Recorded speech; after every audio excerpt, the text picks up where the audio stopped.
दिल्ली की सर्दियाँ हमेशा से ही तेज थी, लेकिन इस बार तो सर्दी हवा में नहीं, आर्यन की ज़िंदगी में भी उतर आई थी। सारा दिन ऑफिस में भाग-दौड़, बॉस की डांट, अकेले फ्लैट में लौटना, सब कुछ उसे अंदर से थका चुका था।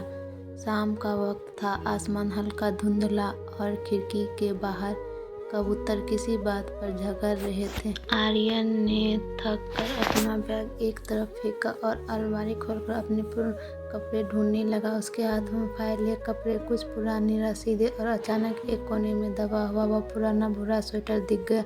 हल्का सा धागा निकला हुआ, थोड़ा फीका पड़ा रंग, लेकिन हाथ में लेते ही एक अजब सी माँ वाली गर्मी महसूस हुई। जैसे ही उसने स्वेटर उठाया, बचपन की तस्वीरें उसके सामने तैरने लगी। उसे याद आया, हर साल नवंबर में माँ सबसे पहले उसका स्वेटर निकालती थी और पूछती थी, इस बार तुझे कौन सा रंग चाहिए बेटा? और वो हमेशा बोलता था, माँ ये भी ठीक है, बस ठंड ना लगे। माँ हमेशा हंसती थी, ठंड तेरे बाप को लगेगी, तू तो बस बहाना ढूंढता है चीखे मारने का। उनकी हंसी में एक अजब सी मिठास थी जो अब बस यादों में बची थी। कॉलेज आने के बाद सब बदल गया। दोस्त, मोबाइल, स्टाइल, सेल्फी, इन सब के बीच माँ की नरम ऊन से बुनी दुनिया कहीं पीछे छूट गई। एक बार उसने कॉलेज में मम्मी का बुना हुआ स्वेटर पहना था तो उसके दोस्त हंसने लगे थे, भाई ये तो गाँव वाला लगता है। आर्यन भी हंस पड़ा था, लेकिन उस रात जब माँ ने वीडियो कॉल पर पूछा कैसा लग रहा है स्वेटर, तो उसने झुलझुला कर कहा, माँ प्लीज़ अब बच्चे नहीं हैं हम, ये पुरानी स्टाइल मत भेजा करो। कुछ पल की चुप्पी के बाद माँ ने बस इतना कहा, अच्छा कोई बात नहीं बेटा, लेकिन उनके चेहरे पर आई हल्की उदासी उस याद नहीं रही। अब याद आई और बहुत गहरी लगी। वह रात जब माँ बीमार थी, आर्यन ने स्वेटर को सीने से लगाया और उसे एक और बात याद आई।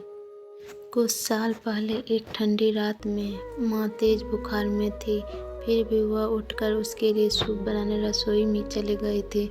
वह कहती थी, तेरा गला बंद ना हो जाए, ठंड जल्दी लग जाती है तुझे। तब भी वह चिढ़ गया था, माँ प्लीज़ सो जाओ, इतना भी क्या हो गया है। आज वही बात उसके दिल में तीर की तरह चुभ रही थी।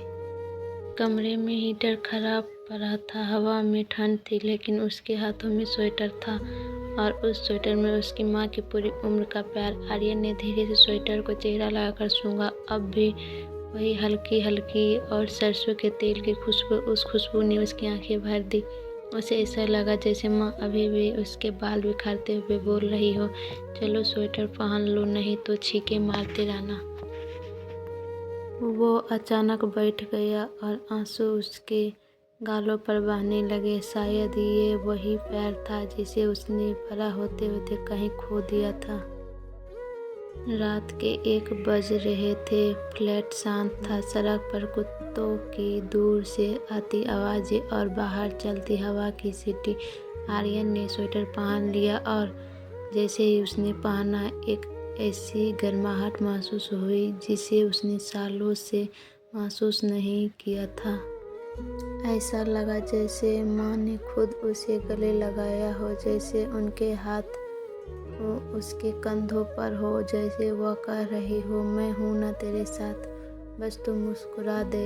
आर्यन अचानक रो पड़ा, पूरी तरह टूटकर। उसे लगा कि इस दुनिया में चाहे कितने भी लोग हो, जैसी गर्मी माँ के प्यार में है वैसी कहीं नहीं। 2 बजे के करीब उसने माँ को कॉल लगाया। उसकी आवाज़ कांप रही थी। माँ ने नींद में फ़ोन उठाया, आर्यन बेटा सब ठीक है? आर्यन बोल ही नहीं पा रहा था। उसने मुश्किल से कहा, माँ मैंने वो पुराना स्वेटर पहन लिया, बहुत अच्छा लग रहा है। कुछ सेकंड तक फ़ोन के उस पार खामोशी। फिर माँ ने धीमी आवाज़ में कहा, मैंने तेरे लिए ही बनाया था बेटा, तेरी ठंड मुझे नींद नहीं लेने देती थी। आर्यन की आंखों से फिर आंसू बहने लगे। उसने कहा, माँ, मैं बहुत बदल गया था, माफ़ कर देना। माँ ने धीरे से कहा, बच्चे बड़े होते हैं बेटा, माँ का दिल नहीं बदलता। इन लाइन ने आर्यन की पूरी जिंदगी बदल दी। सूरज की हल्की रोशनी कमरे में आई। आर्यन स्वेटर पहने सो गया था। सुबह उठकर उसने महसूस किया उसका पूरा मन हल्का है, जैसे किसी ने बोझ उतार दिया हो। ने तय किया वह माँ के कॉल कभी मिस नहीं करेगा।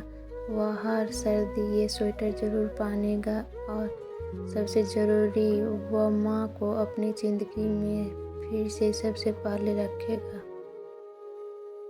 क्योंकि वह समझ चुका था माँ का प्यार कभी पुराना नहीं होता।